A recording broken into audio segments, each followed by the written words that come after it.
Hi friends, Kannada mom on duty ಚಾನಲ್ಗೆ ಮತ್ತೊಮ್ಮೆ ನಿಮಗೆಲ್ಲರಿಗೂ ಸ್ವಾಗತ. ಒಂದು ವೇಳೆ ಚಾನಲ್ನ ಸಬ್ಸ್ಕ್ರೈಬ್ ಮಾಡದೆ ವಿಡಿಯೋನ ನೋಡ್ತಾ ಇದ್ದೀರಂದರೆ ಪ್ಲೀಸ್ ಮೊದಲು ಚಾನಲ್ನ ಸಬ್ಸ್ಕ್ರೈಬ್ ಮಾಡ್ಕೊಳ್ಳಿ, ಮತ್ತು ಪಕ್ಕದಲ್ಲಿರೋ ಬೆಲ್ ಐಕನ್ನ ಕೂಡ ಪ್ರೆಸ್ ಮಾಡಿ.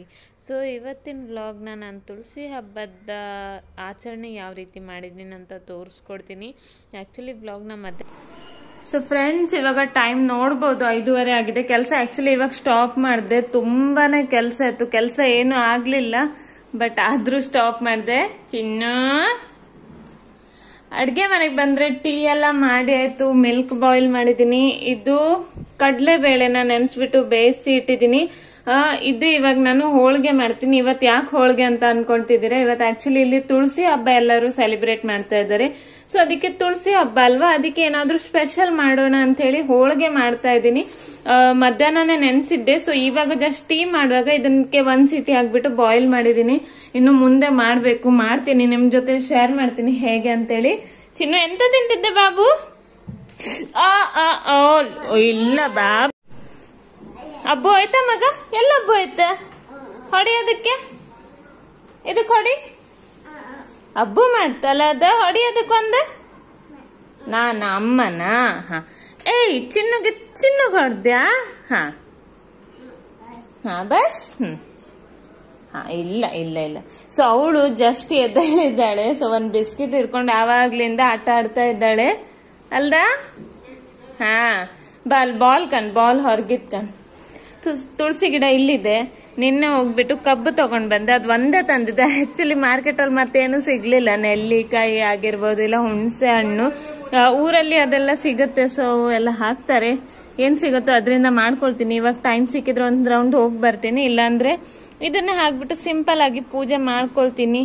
ಕಬ್ಬನ್ನ ಇಲ್ಲೆಲ್ಲ ಹಾಕ್ಬಿಟ್ಟು ನಾನು ತೋರಿಸ್ತೀನಿ ನಿಮ್ ಜೊತೆ ನಾನು ಹೇಗೆ ಪೂಜೆ ಮಾಡ್ತೀನಿ ಅಂತ ಹೇಳಿ.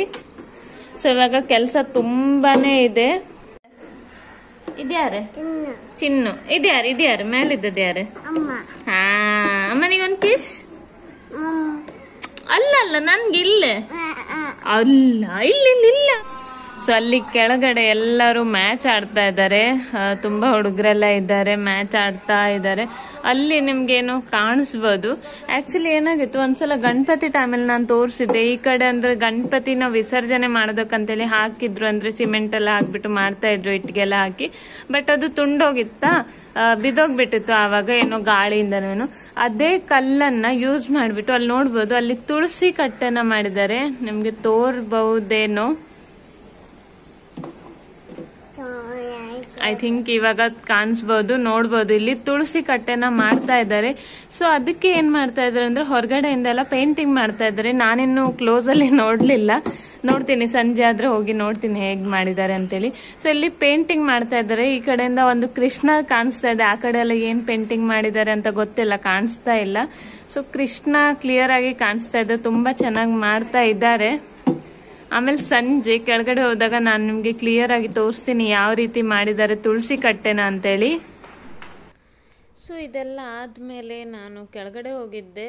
ಸ್ವಲ್ಪ ಏನಾದರೂ ತರಕಾರಿ ಎಲ್ಲ ತರೋದಕ್ಕೆ, ಸ್ವಲ್ಪ ಈರುಳ್ಳಿ, ಆಲೂಗಡ್ಡೆ ಅದೆಲ್ಲ ಮುಗ್ದೋಗಿತ್ತು. ಸೊ ಅದಕ್ಕೆ ಕೆಳಗಡೆ ಹೋಗಿದ್ದೆ. ಪ್ರಿಪ್ರೇಷನ್ ಏನು ಮಾಡಿರಲಿಲ್ಲ, ಸ್ವಲ್ಪ ಅಡುಗೆಗೆಲ್ಲ ಪ್ರಿಪೇರ್ ಮಾಡಿದ್ದು ಅಷ್ಟೇ. ಅದಾದಮೇಲೆ ಹೊರಗಡೆ ಹೋಗಿದ್ದೆ. ನಾನು ಆವಾಗಲೇ ಹೇಳಿದ್ದೆ ತುಳಸಿ ಕಟ್ಟೆ ತೋರಿಸ್ತೀನಿ ಅಂತ. ಇಲ್ಲಿ ನೋಡ್ಬೋದು ಹತ್ತಿರದಿಂದ ಎಷ್ಟು ಚೆನ್ನಾಗಿ ಬಿಡಿಸಿದ್ದಾರೆ ಎಲ್ಲರೂ ಅಂತೇಳಿ. ಬಿಲ್ಡಿಂಗಿಂದನೇ ಯಾರೋ ಬಿಡಿಸಿದ್ದು, ಮಕ್ಕಳು ಕಾಲೇಜ್ಗೆ ಹೋಗೋರು ಯಾರೋ ಇದನ್ನು ಪೇಂಟಿಂಗ್ ಮಾಡಿದ್ದು. ತುಂಬಾ ಚೆನ್ನಾಗಿತ್ತು. ಇಲ್ಲಿ ರಾತ್ರಿ ತುಳಸಿ ಹಬ್ಬ ಮಾಡಿದ್ರು. ನಾನು ಹೋಗಿರಲಿಲ್ಲ, ನಾನು ಮನೆಯಲ್ಲೇ ತುಳಸಿ ಹಬ್ಬ ಮಾಡಿದ್ನಲ್ವ, ಸೊ ಅದಕ್ಕೆ ಹೋಗಿರಲಿಲ್ಲ. ಬಂದ ತಕ್ಷಣ ತುಳಸಿ ಹಬ್ಬ ಅಲ್ವಾ, ಸೊ ಅದಕ್ಕೆ ಸ್ವಲ್ಪ ಹೊರಗಡೆ ರಂಗೋಲಿ ಹಾಕೋಣ ಅಂತ. ತುಂಬ ಲೇಟಾಗಿತ್ತು. ಸೊ ನೋಡ್ಬೋದು, ಕ್ವಿಕ್ಕಾಗಿ ಜಸ್ಟ್ 2 ನಿಮಿಷದಲ್ಲಿ ರಂಗೋಲಿನ ಹಾಕಿಬಿಟ್ಟೆ. ಬೇರೆ ಕೂತ್ಕೊಂಡು ಡಿಸೈನೆಲ್ಲ ಬಿಡಿಸೋಷ್ಟು ಟೈಮ್ ಇರಲಿಲ್ಲ. ಸೊ ಅದಕ್ಕೆ ಜಸ್ಟ್ 2 ನಿಮಿಷದಲ್ಲಿ ರಂಗೋಲಿ ಹಾಕಿದ್ದೆ. ಸೊ ಹೊರಗಡೆ ದೀಪ ಹಾಕಲಿಕ್ಕೆ ರೆಡಿ ಮಾಡ್ತಾ ಇದ್ದೀನಿ. ಇಲ್ಲಿ ದೀಪಾವಳಿಗೆ ತುಳಸಿ ಹಬ್ಬಕ್ಕೆ ಎಲ್ಲ ಬಾಗಿಲ ಹತ್ರ ಎಲ್ಲ ದೀಪ ಹಾಕ್ತಾರೆ. ಸೊ ಅದಕ್ಕೆ ಹೊರಗಡೆಯಿಂದ ಬಂದ ತಕ್ಷಣ ಬೇಗ ಒಂದು ಚಿಕ್ಕ ರಂಗೋಲಿ 2 ನಿಮಿಷದಲ್ಲಿ ಬಿಡಿಸ್ಬಿಟ್ಟು ದೀಪ ಹಾಕ್ತಾ ಇದ್ದೀನಿ. ಇಲ್ಲಾಂದರೆ ತುಂಬ ಲೇಟ್ ಆಗುತ್ತೆ, ಇನ್ನೂ ಅಡುಗೆನೂ ಮಾಡೋದಿದೆ. ಸೊ ತುಳಸಿ ಪೂಜೆ ಕೂಡ ಮಾಡೋದಿತ್ತು. ಸೊ ಅದಕ್ಕೋಸ್ಕರನೇ ಇದನ್ನು ನಾನು ಬೇಗ ಮುಗಿಸ್ಕೊಳ್ತಾ ಇದ್ದೀನಿ. ಈ ದೀಪ ನೋಡಿ, ನಾನು ಶೇರ್ ಮಾಡಿದ್ದೆ ನಿಮ್ಮ ಜೊತೆ, ನಾನು ತಂದಿರೋದು ತುಂಬ ಚೆನ್ನಾಗಿದೆ ಅಲ್ವಾ. ಇದ್ರ ಪ್ರೈಸ್ ಬಂದುಬಿಟ್ಟು 20 ರೂಪೀಸ್ಗೆ ಒಂದು ದೀಪ ಕೊಟ್ಟಿದ್ರು. ಅವ್ರು ಸೇಲ್ ಮಾಡ್ತಾಯಿದ್ರು, ತುಂಬ ದೀಪ ಎಲ್ಲ ಇತ್ತು ಈ ಥರದ್ದು. ಸೊ ಇದೆಲ್ಲ 20 ರುಪೀಸ್ಗೆ ಒಂದು ತೊಗೊಂಡೆ. ದೀಪ ಎಲ್ಲ ಹಾಕಿದ ನಂತರ ನಾನಿಲ್ಲಿ ಹೋಳಿಗೆ ಮಾಡ್ತಾಯಿದ್ದೀನಿ. ನೋಡ್ಬೋದು ಎಷ್ಟು ಚೆನ್ನಾಗಾಗಿದೆ ಹೋಳಿಗೆ, ತುಂಬ ಸಾಫ್ಟಾಗಿ, ಟೇಸ್ಟ್ ಕೂಡ ಅಷ್ಟೇ ತುಂಬಾ ಚೆನ್ನಾಗಿದೆ. ತುಂಬ ಜನರಿಗೆ ಈ ರೀತಿ ಹೋಳಿಗೆ ಮಾಡೋದಕ್ಕೆ ಬರಲ್ಲ. ಸೊ ನಾನು ನಿಮ್ಮ ಜೊತೆ ಮೇಘ ಅಡುಗೆ ಚಾನಲಲ್ಲಿ ರೆಸಿಪಿನ ಬೇಗನೆ ಶೇರ್ ಮಾಡ್ತೀನಿ. ಸೊ ಖಂಡಿತವಾಗ್ಲೂ ನೋಡ್ಕೊಂಡು ಬನ್ನಿ, ಮೇಘ ಅಡುಗೆ ಚಾನಲಲ್ಲಿ ನಾನು ಈ ವಿಡಿಯೋನ ಹಾಕ್ತೀನಿ, ಹೋಳಿಗೆ ಯಾವ ರೀತಿ ಸುಲಭವಾಗಿ ನೀವು ಮಾಡ್ಬೋದು ಅಂಥೇಳಿ. ನೋಡ್ಬೋದು ಇಲ್ಲಿ ಪ್ರತಿಯೊಂದು ಹೋಳಿಗೆನೂ ಇದೇ ರೀತಿ ಉಬ್ಬಿ ಬಂದಿದೆ, ಫ್ಲಫಿಯಾಗಿ, ಅಂದರೆ ಇದೇ ರೀತಿ ಬಂದಿದೆ, ತುಂಬಾ ಟೇಸ್ಟಿಯಾಗಿ, ಎಷ್ಟೊಂದು ಸಾಫ್ಟಾಗಿದೆ. ಮತ್ತು ಇದ್ರ ಸ್ಪೆಷಾಲಿಟಿ ಏನಂದರೆ ನಾನು ಇದರಲ್ಲಿ ಮೈದಾ ಹಿಟ್ಟನ್ನು ಬಳಸಲಿಲ್ಲ. ನಾರ್ಮಲಿ ಹೋಳಿಗೆ ಅಂತ ಹೇಳಿದರೆ ನಮ್ಮ ಮೈಂಡಲ್ಲಿ ಬರೋದೇ ಮೈದಾ ಹಿಟ್ಟು, ಬಟ್ ನಾನು ಇದನ್ನು ಮಾಡಿರೋದು ಗೋಧಿ ಹಿಟ್ಟಿಂದ. ಅಂದರೆ ಹೆಲ್ದಿ ವೇಯಲ್ಲಿ ಶುಗರ್ ಏನು ಯೂಸ್ ಮಾಡಲ್ಲ, ಮತ್ತು ಯಾಕೆ ಮೈದಾ ಹಿಟ್ಟು ಯೂಸ್ ಮಾಡಿಬಿಟ್ಟು ಇದನ್ನು ಇದು ಮಾಡಬೇಕು ಅಂತೇಳಿ ಗೋಧಿ ಹಿಟ್ಟನ್ನು ಯೂಸ್ ಮಾಡಿನೇ ಮಾಡಿದ್ದು.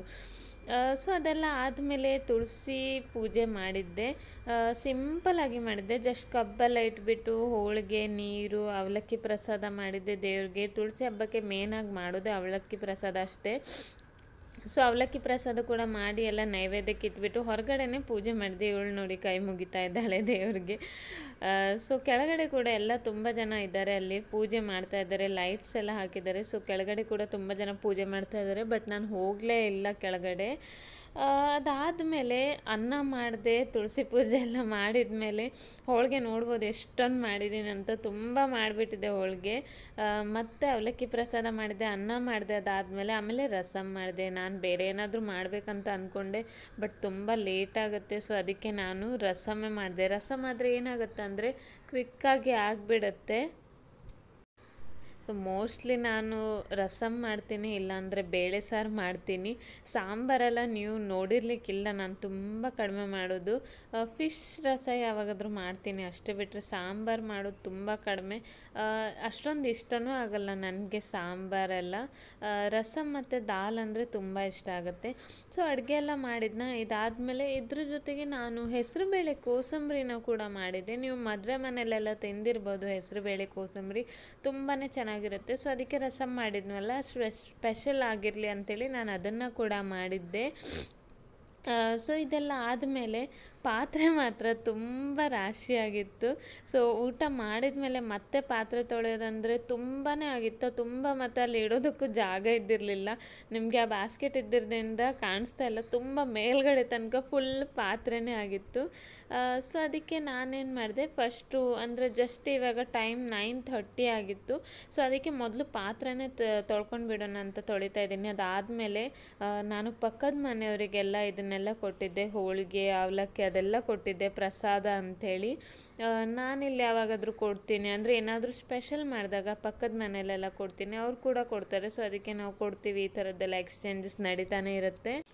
ಸೊ ಪಾತ್ರೆ ಎಲ್ಲ ತೊಳೆದಾದ್ಮೇಲೆ ಊಟಕ್ಕೆ ಹಾಕ್ತಾಯಿದ್ದೆ. ಸೊ ಮನೆಯಲ್ಲಿ ಬರೀ ಅನ್ನ ಸಾರು ತಿನ್ನಲಿಕ್ಕೆ ಬೋರ್ ಆಗುತ್ತಂದರೆ ಅನ್ನ ಸಾರು, ಹೋಳಿಗೆ ಇದೆ, ಅವಲಕ್ಕಿ ಇದೆ, ಉಪ್ಪಿನಕಾಯಿ ಇದೆ, ಕೋಸಂಬರಿ ಮಾಡಿದ್ದೆ. ಆದರೂ ಕೂಡ ಅವ್ರಿಗೇನಾದರೂ ಫ್ರೈ ಐಟಮ್ ಬೇಕಂತೆ, ಮೆಣಸಿನ್ಕಾಯಿ ಬಜ್ಜಿ ಬೇಕಂತೆ, ಇಲ್ಲ ಆಲೂಗಡ್ಡೆ ಬಜ್ಜಿ ಬೇಕಂತೆ. ಸೊ ಅದಕ್ಕೆ ಬೇಗನೆ ಮೆಣಸಿನ್ಕಾಯಿ ಬಜ್ಜಿ ಮಾಡಿದೆ. ಸೀರಿಯಸ್ಲಿ ನಂಗೆ ತುಂಬಾ ಇರಿಟೇಟ್ ಆಗ್ತಾಯಿತ್ತು.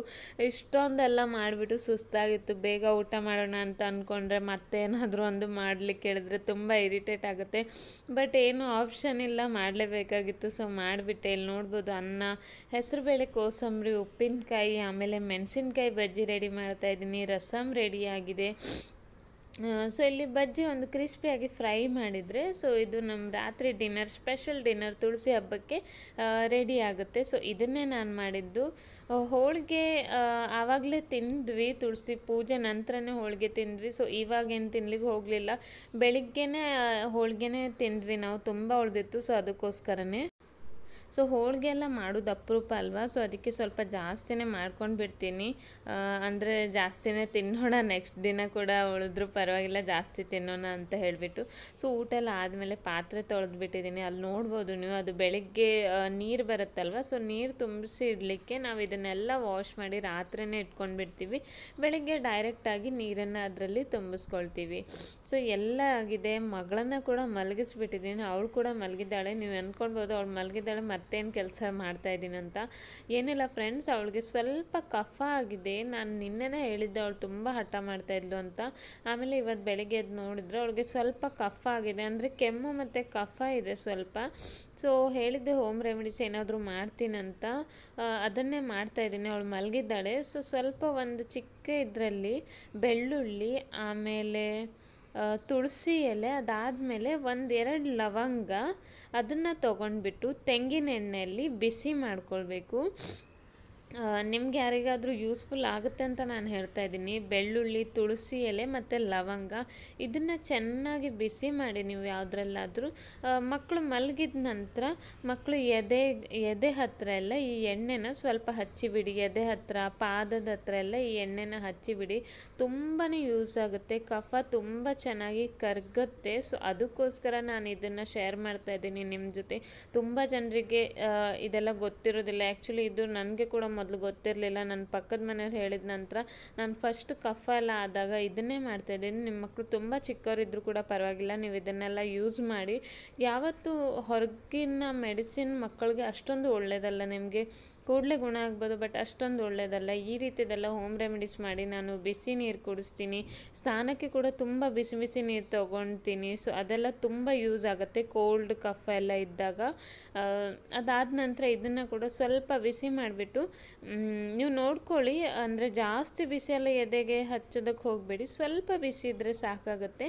ಈ ಬಿಸಿ ಬಿಸಿನ ಹಚ್ಚಿಬಿಟ್ಟು ಮಲಗೋದಕ್ಕೆ ಬಿಡಿ. ಸೊ ತುಂಬ ಆರಾಮಾಗುತ್ತೆ. ಸೊ ಅದಕ್ಕೋಸ್ಕರನೇ ಈ ವ್ಲಾಗ್ನ ಕೂಡ ಇಲ್ಲಿಗೆ ಎಂಡ್ ಮಾಡ್ತಾ ಇದ್ದೀನಿ. ಐ ಹೋಪ್ ನಿಮಗೆ ಇಷ್ಟ ಆಗಿದೆ. ಇಷ್ಟ ಆದಲ್ಲಿ ಈ ವಿಡಿಯೋನ ಲೈಕ್ ಮಾಡಿ, ಮತ್ತು ನಿಮ್ಮ ಫ್ರೆಂಡ್ಸ್ ಆ್ಯಂಡ್ ಫ್ಯಾಮ್ಲಿಗೂ ಕೂಡ ಶೇರ್ ಮಾಡಿ, ಮತ್ತು ನನ್ನ ಚಾನಲ್ನ ಸಬ್ಸ್ಕ್ರೈಬ್ ಮಾಡಿ, ಪಕ್ಕದಲ್ಲಿರೋ ಬೆಲ್ ಐಕನ್ನ ಪ್ರೆಸ್ ಮಾಡಿ, ನನ್ನೆಲ್ಲ ವಿಡಿಯೋ ನೋಟಿಫಿಕೇಷನ್ ನಿಮ್ಗೆ ಬರಲಿ. Thanks for watching friends.